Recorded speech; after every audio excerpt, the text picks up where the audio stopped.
안녕하십니까. 일용 리서치입니다.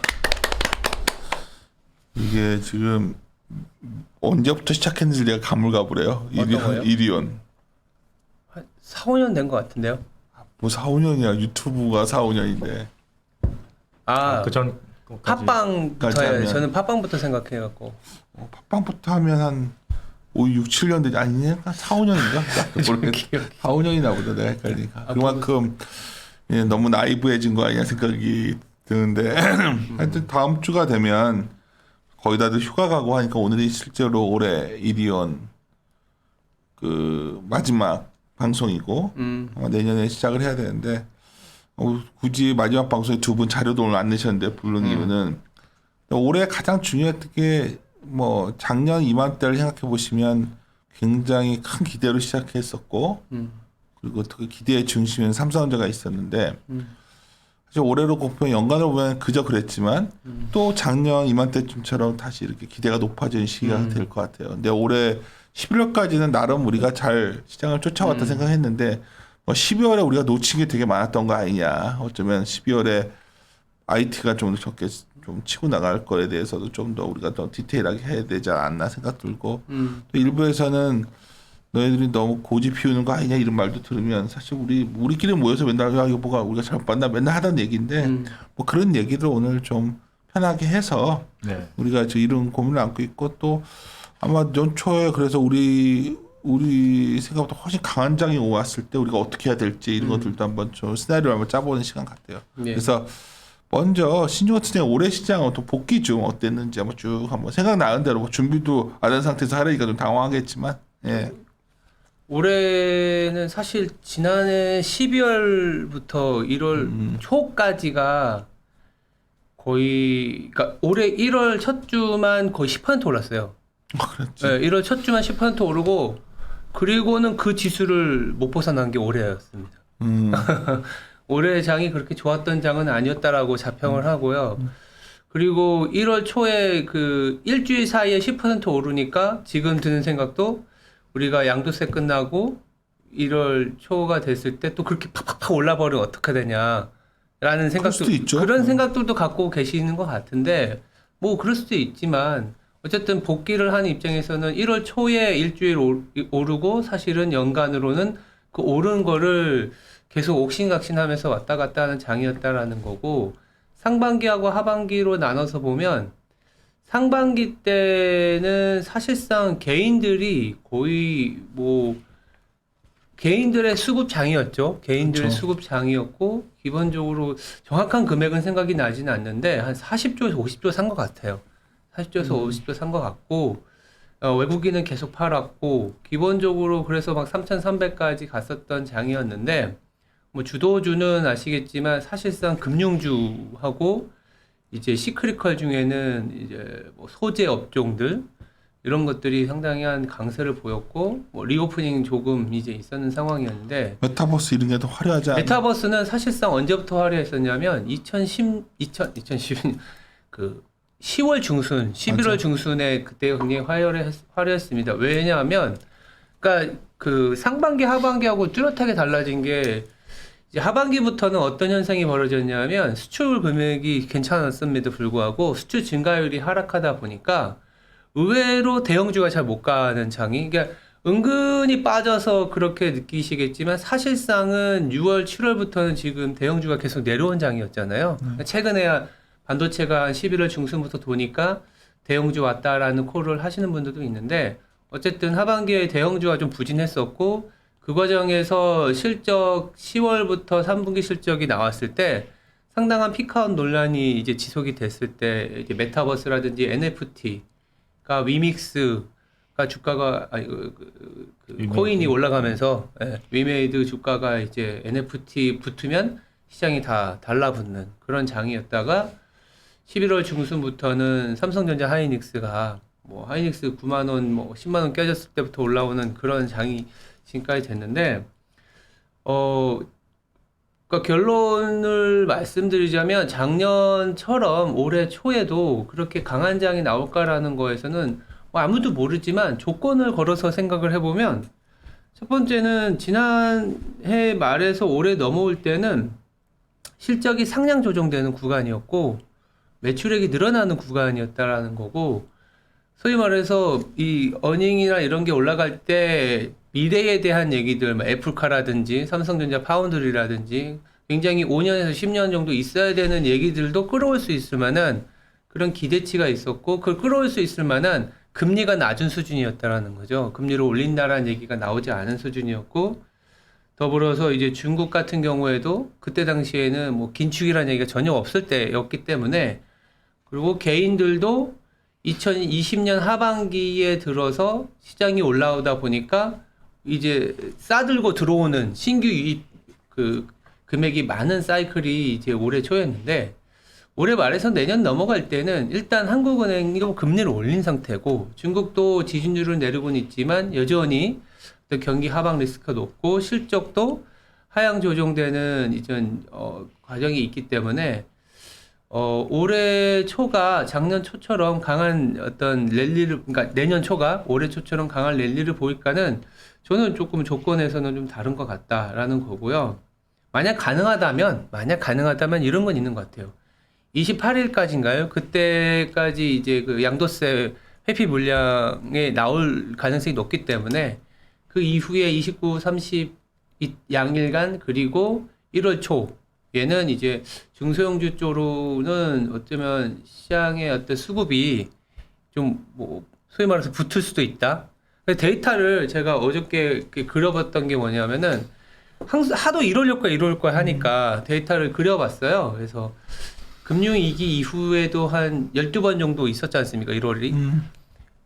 반반이더라고요. 오른 적도 있고 내려갔던. 그러니까 이게 통계적으로 유의미하냐라는 생각이 들 정도로 반반이었는데 약간 재미있게 본 데이터는 소형주 같은 경우에는 그땐 좋았어요. 2012년에서 16년까지. 그때가 언제냐면 박스피일 때잖아요. 그때는 1월마다 소형주가 다 플러스였고 대형주보다 아웃퍼폼이 상당히 좀 강했다라는 거. 만약 저희 전망대로 내년에도 약간의 어떤 박스권이 상반기에 유지된다라는 가정하에 그리고 양도세라는 회피 물량이 또 풀렸을 때라는 부분까지 감안하면은 1월 초에 됐을 때 소형주가 탁탁탁 치고 나가는 모습이 나올 수도 있지 않겠냐라는 생각은 좀 하고 있습니다.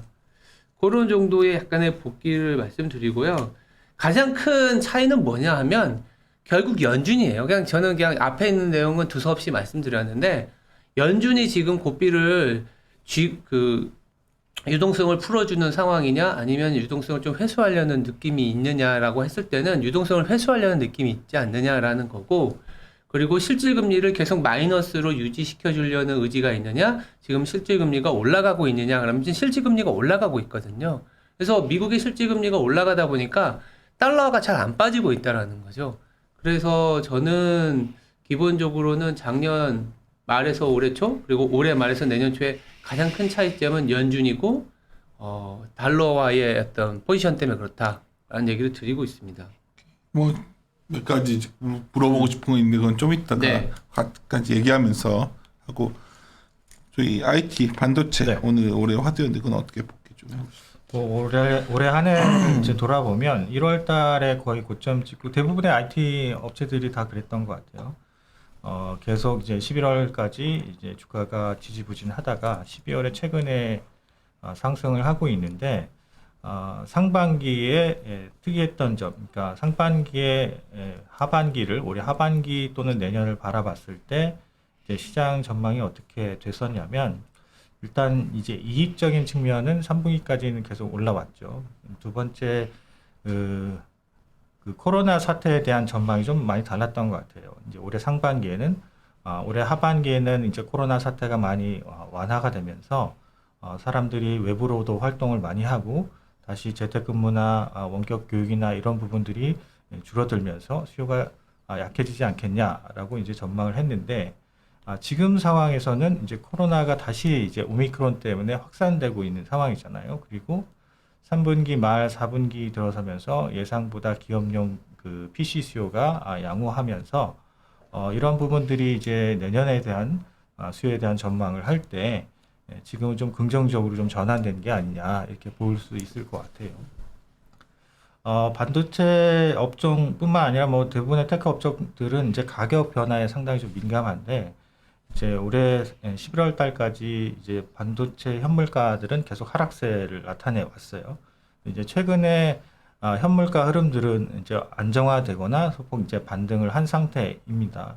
그래서 내년에 대한 이제 현물가의 흐름들은 어떨 것이냐?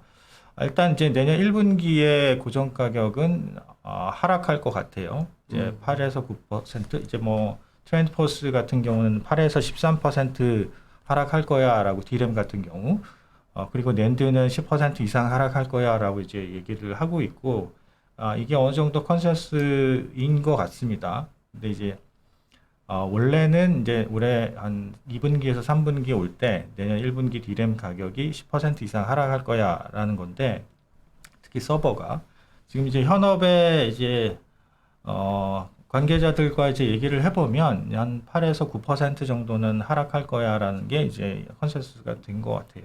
즉 이제 10% 이상 하락할 거야라고 이제 예상을 했던 것이 이제 하락폭이 약간 축소가 됐죠. 그래서 그런 부분들이 이제 같이 겹쳐져 있는 거죠. 이제 수요가 내년에 좋아지게 된다면 1분기의 가격 하락이 거의 그 바텀을 형성을 하고 2분기부터 하락폭은 축소가 되면서 3분기부터는 이제 성장을 다시 하지 않겠냐라는 전망들이 지금 최근에 이제 우세가 되고 있는 거죠. 이런 부분들이 지금 상반기와 하반기가 좀 많이 바뀐 부분인 것 같아요. 즉 이제 상반기에는 PC 수요가 그닥 좋지 않을 거야. 컴퓨팅 수요가 좋지 않을 거야라고 예상을 했다가 지금은 다시 이제 코로나가 확산세가 더 이제 확대가 되면서 그러면 재택근무나 이런 부분들이 수요가 계속 지속이 될 수도 있겠네. 그러면 이제 마이크론 실적 발표할 때도 비슷한 얘기를 했죠. 내년에 PC 수요가 크게 줄지 않을 수도 있어. 이런 얘기들을 하면서 최근에 주가 반등을 이제 이끌고 있는 상황인 것 같습니다. 실질적으로는 내년 1분기에 가봐야 상세한 내용들을 좀 더 알 수 있을 것 같긴 해요.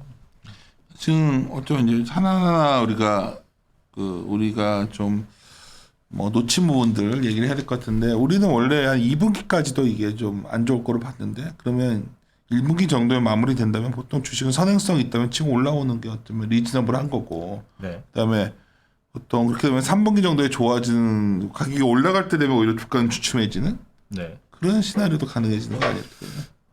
지금 이제 펀드 매니저들이랑 얘기를 해보면 현재 주가에서 이제 추가적으로 공격적으로 매수하고 싶지는 않은 것 같다라는 게 뭐 제 주변 펀드 매니저들 얘기. 뭐 주변 얘기일 뿐이에요. 이거는 네, 뭐 얘기이고요. 그렇게 보는 이유는 이제 많이 1분기, 2분기에 대한 지금 현재 컨센서스를 이제 주가가 반영해 온 것 같다. 추가적으로 업사이드가 생기려면 2분기 이후 수요에 대해서 좀 더 확신이 좀 필요한데 지금 그런 부분들도 이제 현업 관계자들도 비슷한 상황인 것 같아요. 2분기에 실질적으로 가격 하락폭이 축소가 될 건지는 그때 가봐야 알지 않겠냐. 지금 알기는 좀 어려울 것 같다. 이런 얘기들을 이제 하고 있어요. 그래서 이런 부분들을 고려할 때 지금은 어제 장에서 좀 확실하게 그런 부분들이 표현이 된 것 같아요.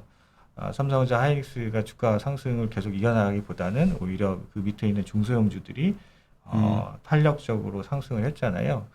그런 부분들이 이제 대형주보다는 중소형주로 대형주의 상승을 높게 생각하기보다는 중소형주의 상승을 이제 예상하는 시장의 반응이 아닌가 이렇게 생각을 합니다. 저도 매크로 측면에서 그 PC 수요가 뭐 개인적인 경험을 빼고 뭐 1년마다 바꾼다고 하면은 인정인데 뭐 기업 수요도 있을 수 있으니까 뭐 궁금한 거는 지금 미국 같은 경우에는 저축률이 또 다시 사상 최저치에 내려와 있어요. 최저치잖아. 사상 최저치인지 모르겠지만 그냥 원래 우리 평타 우리가 보면은 우리 상반기만 하더라도 저축률이 미국 같은 경우에 높으니까 이거 내려가면서 소비할 수 있다 라면서 강세장 콜이 있었던 것도 있는데 사실상 생각보다는 이제 재화 소비에서는 그렇게 많은 우리의 그 뭐랄까요 모멘텀이 없었던 게 서비스로 그 저축률이 좀 소진된 것 같은데 뭐 현실은 그 저축률이 많이 내려온 상황인데 내년에 또 재난지원금식의 정부지원금은 사실상 미국도 없잖아요. 그렇게 봤을 때 지금 어저께 나왔던 미국의 데이터 보시면 실질 개인 지출은 이제 마이너스예요. 그러니까 개인 소득은 인플레이션에 대한 압력이 굉장히 크니까 그러면 그냥 뭐 간단히 생각하면 미국에서는 지금 디맨드, 즉 수요를 죽이는 전략을 가고 있거든요. 공급을 죽이는 전략은 자기들이 이제 컨트롤할 수 없는 부분이기 때문에 지금 인플레이션 기대치를 상당히 낮춰놓겠다라는 거고, 반도체에서의 고민은 철저히 공급에서만 고민을 갖고 주가를 말씀을 많이 하시잖아요. 하이닉스가 낸드 사업부를 인수하게 되면 디램의 어떤 캐시플로우를 활용해서 낸드에 나오는 캐시아웃을 커버해야 된다. 그러면 공급이 어쨌든 그 스윙 폭이 줄어들 수밖에 없지 않느냐 하면서 콜을 하는 거잖아요. 탑다운 입장에서는 뭐 그렇긴 한데 수요가 둔화될 수도 있는 부분들도 감안해야 되지 않을까?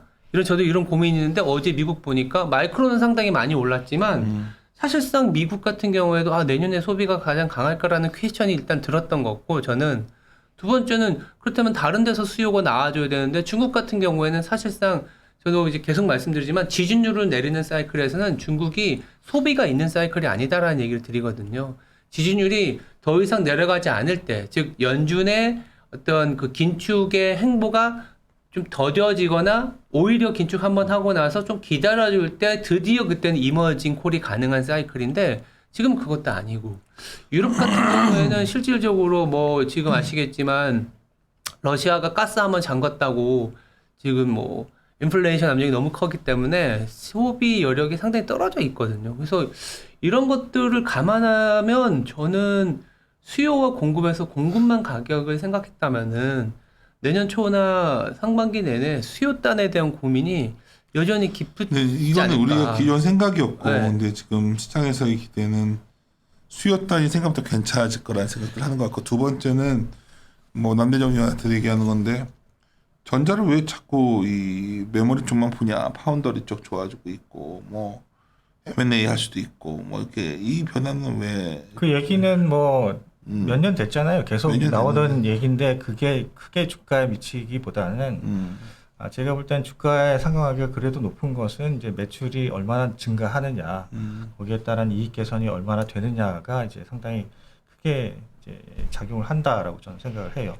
그 TSMC하고 이제 삼성전자하고 지금 이제 멀티플 차이가 이제 많이 나거든요.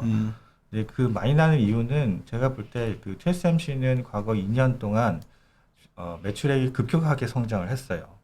그런데 삼성전자는 그만큼은 아니거든요. 그래서 그런 차이가 좀 있다. 그래서 물론 이제 M&A를 하고 배당금이나 이런 부분들 주주환원에 대해서 조금 더 공격적으로 한다 그러면 주가 상승의 요인은 될 수 있어요. 근데 지금 그게 언제 일어날 거야라고 예상을 하기보다는 지금은 보다 현실적인 문제. 그래서 뭐 반도체 수급이 어떻게 될 거냐. IM이나 VD4 요새 통합을 했잖아요. 그래서 내년에 어떤 전략을 펼칠 것이고 그로 인해서 수익이 창출이 될 것이냐, 개선이 될 것이냐 이런 거에 포커싱을 더 하시는 게 좀 맞을 것 같아요. 이런 거죠. 뭐 새로운 디바이스들이 나오니까 반도체는 늘어날 수밖에 없고, 뭐 AR, XR 이런 거 VR 말씀하시죠? 그런 같은 얘기를 내년에 많이 나온- 하시죠. 예. 내년에 5G 다시 이제 사실 5G 같은 경우는 중국이 상당히 크게 성장을 했죠. 5G 모바일. 근데 이제 저희 휴대폰 담당자 새로 와서 지금 계속 디스커션을 하는데 5G에 대한 이제 수요 니즈가 그렇게 높지는 않다. 다만 이제 공급 업체들이 5G를 공급을 하기 위해서 소비자들이 선택을 할 수 있는 그런 폭이 상당히 좁아져 있다. 이렇게 보고 있어요. 여튼 뭐 5G 뭐 내년에 확대가 될 수 있겠죠. 중국 이외 지역에. 그리고 AI 뭐 이런 인공지능과 관련돼 있는 이런 수요도 있을 것 같고, 거기에 따라서 데이터 센터 수요를 좋게 볼 수도 있는 문제죠. 이런 거예요. 이제 마이크론 테크놀로지는 저희 역사적 고점을 경신하러 가고 있고, 네. 근데 이제 하이닉스와 뭐 삼성전자는 왜 이렇게 혼자 뒤져야 돼? 그러면 마이크론 테크놀로지가 여기서 역사적 고점을 치고 나가면 뭐 쫓아가지 않겠어? 뭐 이러면 다들 그렇게 삼성전자가 움직이면 지수가 여기서 뭐 랠리가 상방에 굉장히 강하게 나오는 거 아니야? 네. 뭐 이런 당연히 이러한 생각이 들 수 있는 시기 아니냐는 거지. 그래서 마이크론하고 이제 한국 반도체 업체들과 비교를 해볼 필요가 있는데, 지금 일단 컨센서스는 마이크론은 내년 이익 추정치가 한 30-40% 증가하는 걸로 지금 돼 있어요. 우리랑 이제 저왜 그런 차이가 오죠? 삼성전자는 내년에 컨센서스가 55조 영업이익이, 네. 하이닉스는 12.5조 정도예요. 그러면 이제 올해 대비 내년에 이익 성장은 크게 예상하지 않는다라고 이제 시장에서 이제 관계자들이 추정을 하고 있는 거죠. 그래서 그런 차이가 있고, 아니 그건 왜 그런 차이가 생기는 거죠? 반도체인데 마이크론 테크놀로지 걸 더 많이 쓰는 PC 서버 이런 차이가 있지 않아요? 그런 차이는 크게 이제 하이닉스와 마이크론의 비즈니스 구조가 크게 차이가 그러니까. 난다 이건 아닌 것 같고요. 일단 시장 환경 자체가 이제 미국 쪽은 유동성이 좀 더 풍부한 그래서 멀티플 배수가 항상 높잖아요. 우리나라랑은 좀 차이가 있는 상황인 것 같고. 아니 이제 이익 증가율의 마이크론이, 차이가 있잖아요. 예, 그 시장의 특성도 좀 다르고 어닝을 추정하는 것도 좀 다른데 그래서 이제 마이크론이 맞다 그러면은 하이닉스나 삼성전자의 어닝 추정치들이 더 높아지겠죠. 그러니까 제 말은 네. 마이크론의 추정이 그렇다면 우리 회사들도 사실 어닝 추정이 굉장히 보수적으로 지금 너무 낮다 봐야 되는 거 아니냐는 거죠. 그래서 이제 밴드 상단하고 하단을 이제 어제 뒤져봤죠. 찾아봤는데 하단은 하이닉스 같은 경우는 한 10조 원 초반 정도로 되어 있는 것 같고 상단 같은 경우는 뭐 10조 원 중반 정도로 되어 있는 것 같아요. 그래서 제 추정치를 수정한다라고 본다면 10조 원 중반까지도 할 수 있는 상황인 것 같아요. 그러면 하이닉스 경우 올해 12.5조 전후가 실적이 될 텐데 내년에 이익 성장이 한 20% 정도 나온다라고 이제 예상을 할 수가 있겠죠. 예. 근데 이제 마이크론 주가가 강하다고 한국 시장에 있는 반도체 업종이 항상 강했던 건 아니에요. 아 그래요? 예. 2017년, 18년 사이클에서도 마이크론은 상승폭이 상당히 컸는데 한국의 하이닉스나 삼성전자는 그 상승폭이 그렇게 높지는 않았었던 기억이 있습니다. 맞아요. 저도 네. 페이스북은 그거 하면은 올라오잖아요. 과거에 있었던 일에서 최근에 올라왔던 게 마이크론은 미국 기업이고 삼성전자는 한국 기업이다 하면서 그때 다이버전스 났던 거를 제가 코멘트로 올렸던 게 있더라고요. 2017년인가 18년에. 그래서 뭐 그런 차이도 있지 않겠나 싶어요. 그때 2017년 18년에 한국장은 굉장히 안 좋았는데 사실 미국장은 괜찮았잖아요. 이 부분에 대해서는 그래도 약간 궁금증이 풀렸고, 그러니까 뭐 마이크론 테크놀로지 그래도 하여튼 긍정적인 영향은 계속 줄 것 같은데 만약 IT가 이렇게 확산되면서 이렇게 움직여 버리면 신조팀장 지수도 위가 좀 열리지 않겠어요? 이게 한번 그 데이터를 한번 그려봤는데 그린 거 뭐 봤죠. 지수라는 게 그런 거잖아요. 그 시장 대비 이제 또 비중이라든지 상대 퍼포먼스를 반도체를 그려봤거든요. 그러면 이제 반도체 이렇게 우상향하면서 그 중간에 약간의 이제 하락폭이 있고 그럴 때마다 시장이 움직였냐는 또 다른 문제인 거 하나 하고 꼭 그렇지 않았다라는 거. 이게 궁금한 게 전자가 시장이다 이런 말까지 있는데 전자가 여기서 한 10% 올라갔는데 지수가 안 올라간 적도 많아요. 2019년에 삼성전자가 제가 알기로는 30% 정도 올랐는데 코스피는 2019년에 이렇게 옆으로 움직였습니다. 그렇기 때문에 반드시 그렇다라는 거는 물론 삼성전자가 그 어느 때보다도 또 비중이 높아졌지 않느냐라는 얘기를 하면 그건 2019년에도 저는 동일하게 들었었어요. 저도 실수했었던 부분이기 때문에 왜 삼성전자가 가면 시장 가겠지 라는 콜을 했었거든요. 삼성전자는 갔는데 시장을 안 갔었어요.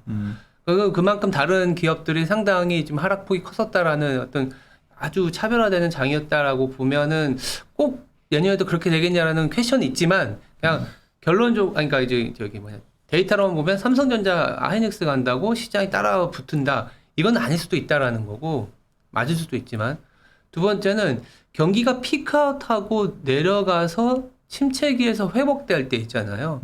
그러니까 희한하게 메모리나 이쪽이 이제는 약간 커머더티화 돼서 그런지 몰라도 하방 압력일 때도 생각보다 잘 안 빠지고 근데 오히려 경기가 확장일 때 있지 않습니까? 경기가 확장일 때 좀 못 가고 그런 특징이 계속 나타나요. 그래서 오히려 경기가 피크아웃하고 나면 그때부터 슬금슬금 우리나라 반도체나 전 세계 반도체 쪽으로 아니면 IT도 비슷하지만 약간의 어떤 그 자산 배분이 이루어지고 침체기에서는 오히려 걔네들이 바닥 잡아주면서 다른 애들도 좀 한 3, 4개월 있다 바닥 잡는. 근데 이제 경기가 확장돼서 올해 초반처럼 경기가 확장되는 사이클에서는 좀 부진해지고 그래서 그런 특징이 있기 때문에 아까 이제 센터님께서 주신 삼성전자가 치고 나가면 다른 기업들도 가는 거 아니야? 라는 거에 제 답은 삼성전자가 치고 나가더라도 다른 기업들이 갈 만한 그런 경기 여건은 내년 상반기까지는 아닌 것 같다. 만약 돈다고 한다면 삼성전자가 버티면서 내년 상반기는 조금은 박스권이 유지되는 장일 것 같고 하반기부터 조금은 시장을 뭐 다른 기업들이 이제 어떤 삼성전자의 비중을 잡아먹으면서 갈 수 있는 장이 될 수도 있지 않겠냐? 이 정도는 좀 생각은 하고 있어요. 이제 우리가 놓친 것 중에 하나가 중국의 정책 전환이 물론 이제 전에 우리가 얘기를 했던 주제지만 지지율을 충분히 낮출 때까지 뭐 의미 있게 돌지 못했다는 건 어그리. 근데 또 중국이 저렇게 급하게 정책들을 막 내놓을지도 사실 우리가 예상하지 못했잖아요, 저 정도. 그러니까 저는 그게 안 좋은 시그널로 해석을 했었죠. 그게 우리가 보통은 정책이라는 게 통제 가능한 수준일 때 금리를 내리면 유동성이 보강되고 그 보강된 유동성 갖고 기업들은 소비, 그러니까 투자하고 가게는 이제 실질적으로 실질소득이 높아지니까 이제 소비의 여력이 생기고 정부는 그 소비의 여력이 생기는 와중에서 정부 그 시차가 있으니까 정부의 지출로 GDP 하방을 막아주면서 이렇게 경기가 하방에서 상방으로 가는 그 과정을 우리는 이제 질서 있는 통제라고 보는데 지금 중국 같은 경우에는 과연 질서 있는 통제냐 저렇게 지준율이나 LPR이나 1년 대출 금리를 낮춰가는 과정이 경기를 부양시키기 위한 액션이냐 아니면 하방 리스크를 막아주기 위한 리스크냐라는 거에 대한 해석에서는 하방 리스크를 막아주기 위한 해석이지 않겠냐라는 거고 그리고 중국이 이렇게 지준율을 내리는 사이클이 이번만 있었던 건 아니지 않습니까? 그래서 2014, 15년이라든지 2018년, 19년이라든지 아니면 뭐 2011년, 12년에도 지준율을 내리는 사이클은 철저히 연준의 정책에 버퍼를 갖고 가기 위한 액션이었다라는 거죠. 그래서 중국이 지준율을 내릴 수밖에 없었던 상황은 결국 이제 경기의 어떤 부양이라기보다는 실질적으로는 좀 경기의 둔화 리스크를 방어하는 거기 때문에 이게 시장에 주는 어떤 이 시사점은 지금 당장이 아니라 이 풀어놓은 게 아주 후행적으로 나타났더라는 거죠. 그게 6개월 이상 걸렸었기 때문에 당장은 인민은행을 보기보다는 이제 연준의 어떤 긴축이 강도가 좀 약해질 타이밍을 찾아보자라고 말씀드리고 싶고 또 하나는 굉장히 예민한 문제인데 중국의 위안화가 너무 강해요. 중국의 위안화가 강하다라는 거는 어제 뭐 동일하게 차트를 그려봤는데 올해 하반기에 한 40개국의 통화를 그려보면요. 달러 대비 강한 통화는 딱 2개 통화밖에 없어요. 인도네시아하고 중국인데 인도네시아는 뭐 메탈 가격이나 원자재 가격이 올랐다고 치면 중국은 위안화가 강하다라는 거죠. 그러면 달러가 다른 나라 대비해서 강했는데 그러면 중국은 전 세계에서 가장 강한 통화가 하반기에 펼쳐졌다라는 거죠. 말이 안 되잖아요. 지표가 안 좋아졌고. 그래서 이걸 어떻게 해석하냐면 첫 번째는 내수가 안 좋다 보니까 수출이 조금만 돼도 무역 수지가 쌓이는 거예요. 그리고 이 채권 금리가 실질 금리를 플러스로 주는 나라가 이 중국밖에 없고 거의. 그리고 이제 여행 수지가 밖으로 나갔던 것들이 빠져나가지 않으니까 그의 버퍼로 이제 위안화가 강세로 보이는 건데 두 가지 문제가 있는 게 첫 번째는 이제부터 지준율을 내리는 부분들은 위안화가 약세로 갈 수 있는 요인일 수도 있는 거고 그리고 수출 경기가 아까 우리가 제가 얘기 드렸던 게 사실상 수요를 둔화시키는 미국의 액션이 나왔는데 중국의 수출은 이제부터 탑라인이 P하고 Q에서 어쩌면 꺾일 수도 있는 거 아니냐?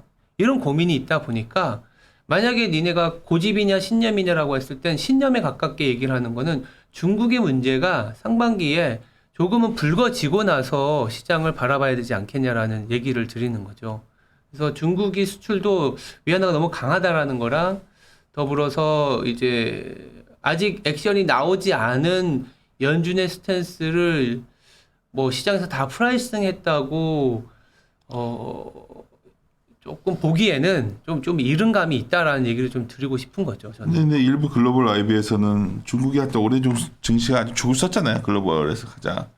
내년에 중국 해야 된다. 막 이런 의견들. 그런 의견은 저도 동의해요. 네? 예, 중국 해야 된다는 의견은 가격적인 매력도라든지 위기에 중국 해야 된다는 말 나오면 우리나라는 더 안전해 보이고 더 좋아 보일 수 있는. 근데 제가 그게 뭐 사람이라는 게 시기를 딱 맞출 수는 없는데 중국 해야 된다라는 얘기를 나오는 시점이 뭐냐면 미국이 금리를 한번 올릴 수 있는 상황이잖아요. 지금까지는 물가도 되게 높고 중국도 하방 리스크를 제어하고 있는 상황인데 테이퍼링도 종료되고 미국이 금리를 올린 상태에서 중국이 죽겠다라는 얘기 나오면 죽겠다라는 얘기가 나왔을 때는 기본적으로는 이제는 연준도 왜냐하면 그때 당시 그렇게 되면은 물가가 빠르게 하방 리스크가 커지거든요. 확 잡힐 수가 있다라는 거죠. 아니면 시간에 걸쳐서 물가가 낮아져 오거나.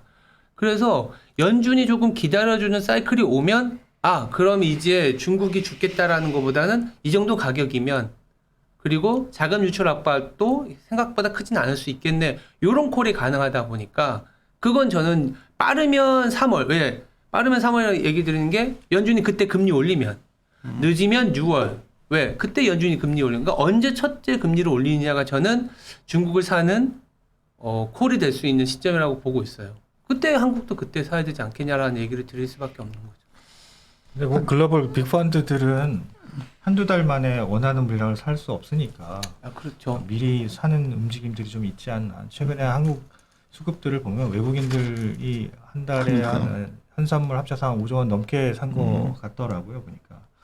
그래서 큰 펀드들이 이제 내년에 대한 전망을 대비를 할 때 지금 중국을 사는 게 리즈너블하지 않나. 중국 정부가 정책적인 방향으로 하방 정책성을 강화시켜준다 그러면 추가적으로 더 하락하지 않을 가능성이 좀 생기지 않나 이런 생각들도 좀 할 수 있을 것 같아요.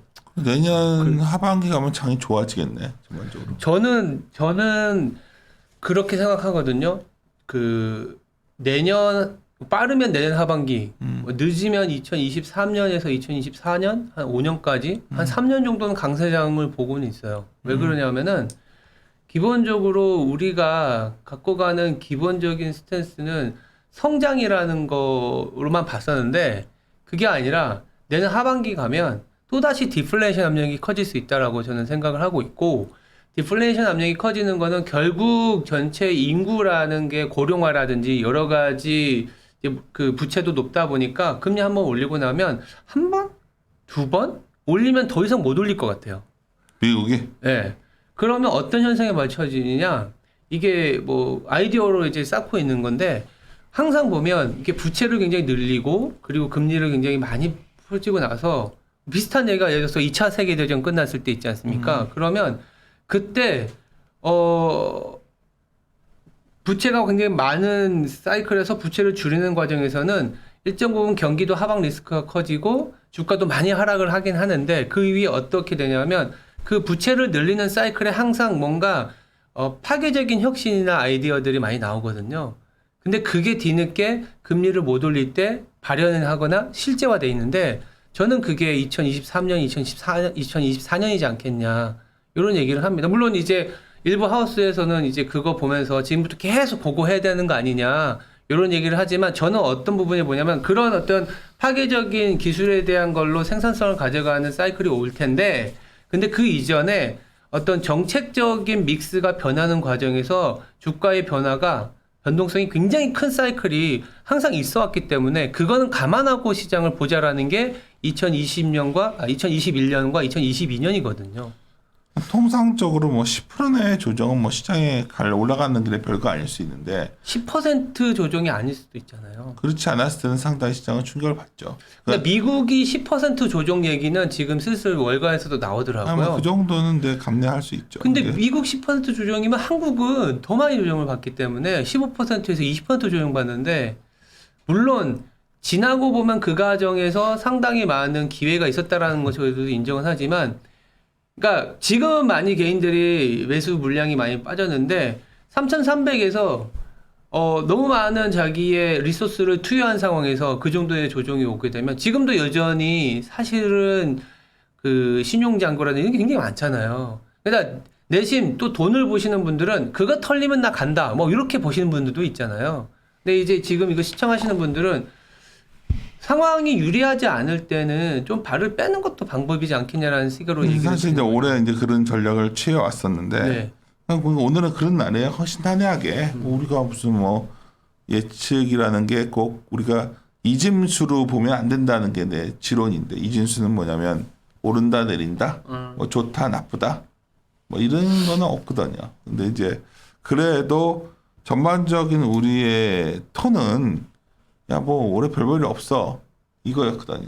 근데 이제 좀 별볼이 있는 건지에 대한 고민을 해야 되는데 만약 위가 열리면 또 하나 내 걱정은 어느 날 이 시점에서 딱 주변을 봤더니 한 6, 7월에는 우리가 이런 얘기를 하고 다니면 굉장히 소수였는데 어느 날 내년을 바라보는 시각들은 거의 다 좀 뭔가 약간 비슷해졌죠. 비슷해져 버렸단 말이야. 그러면 야, 이 위가 열리는 거 아니야? 우리 항상 나는 서프라이즈가 뭐 아래로 많이 몰려 있을 때는 오히려 돌고 위가 많을 때는 참 올해 위에 대한 고민들을 많이 하길래 오히려 우리는 좀 네. 그렇게 봤는데 그건 어떻게 생각하세요? 남들 좀 위가 열릴 가능성 확 열릴 수도 있는 거잖아.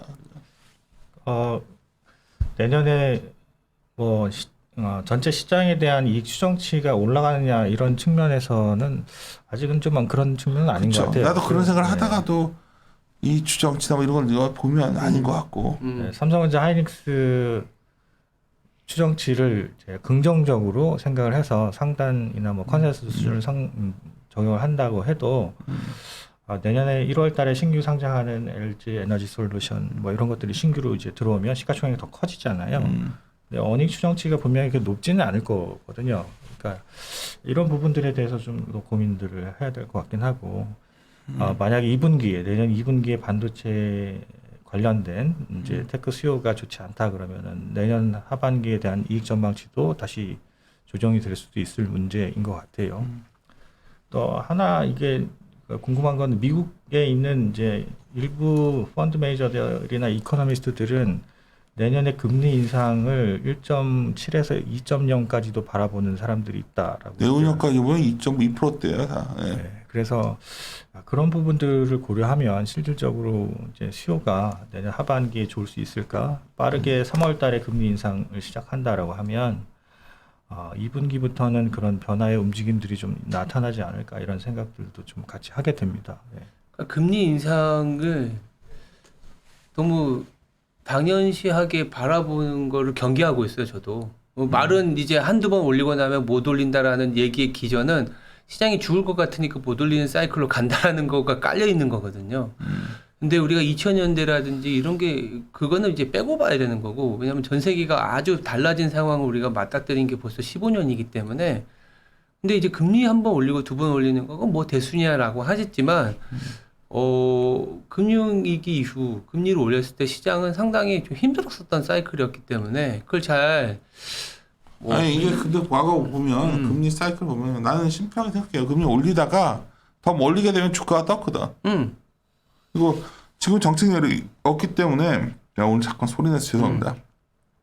금리 어느 정도 올려놔야 정책력이 생기니까 어느 정도 올리는 게 낫고 뭐 3번을 올리든 4번을 올리든 올리고 나면 그 다음부터 멈추면 난 주가는 간다 보는 사람이 사실 저는.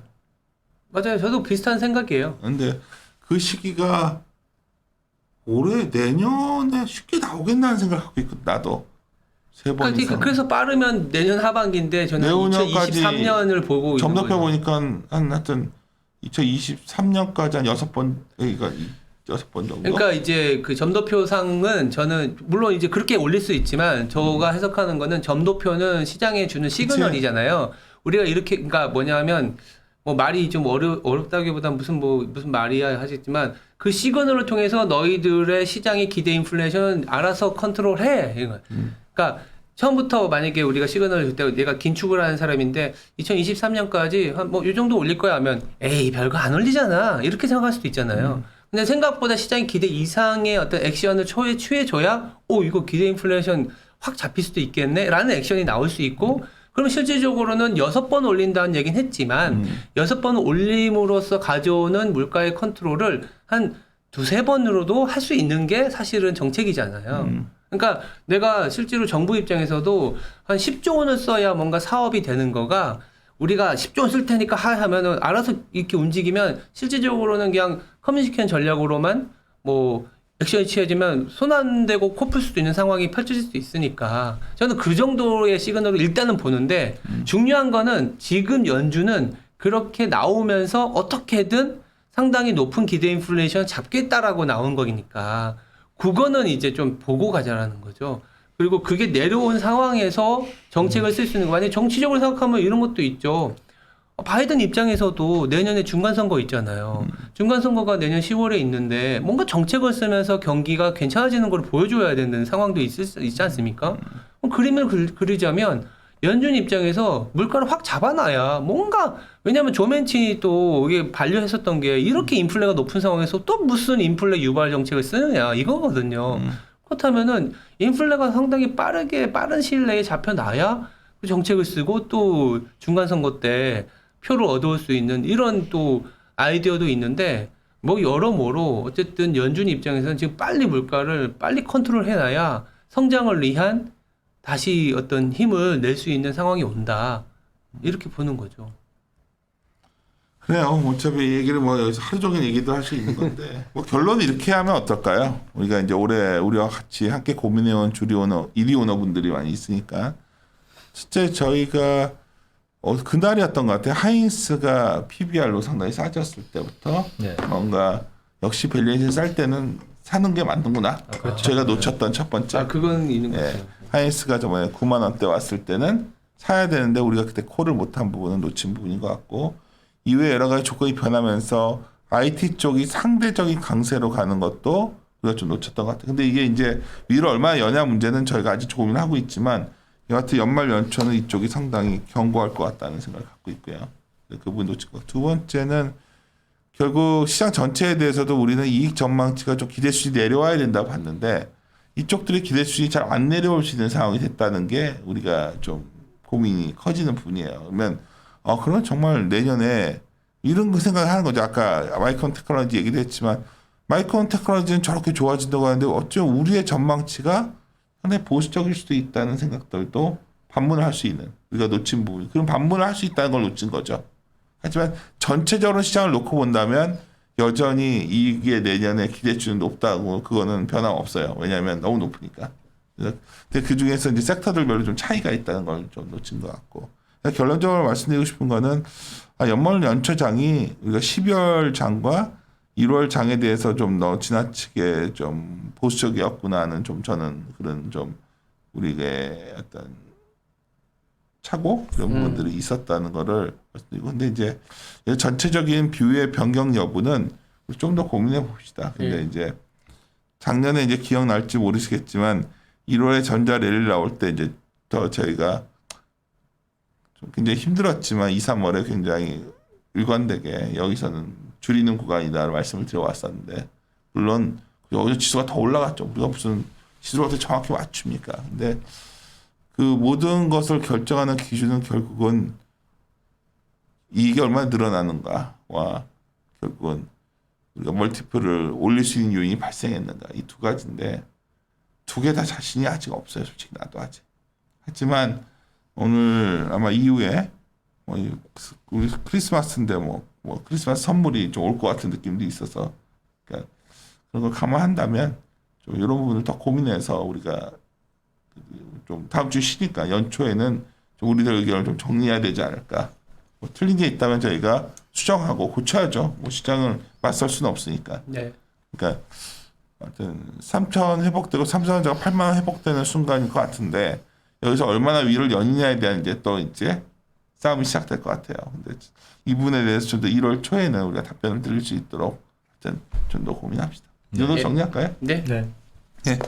하여튼 크리스마스입니다. 하여튼 뭐 올해도 어김없이 주식시장에는 산타의 선물이 오고 있어요. 유동성이 풀려 있고 시장에 많은 기대감들이 반영되고 있는 것 같습니다. 하여튼 뭐 여러 가지 좀 불안 요인이 있지만, 방금 전에 말씀드린 것처럼 저희는 저희가 잘못 부분들은 잘못 봤다 말하고, 또 저희가 기존에 보고 있는 또 관찰하고 있는 부분들에 대해서도 계속 업데이트하면서 여하튼 올해보다는 좀 더 나은 2022년에 우리 이베스트 리서치가 될 수 있도록 하여튼 다시 한번 약속드리면서 오늘 마무리 짓죠. 네. 예. 함께 네, 고민하시죠. 고민하시죠.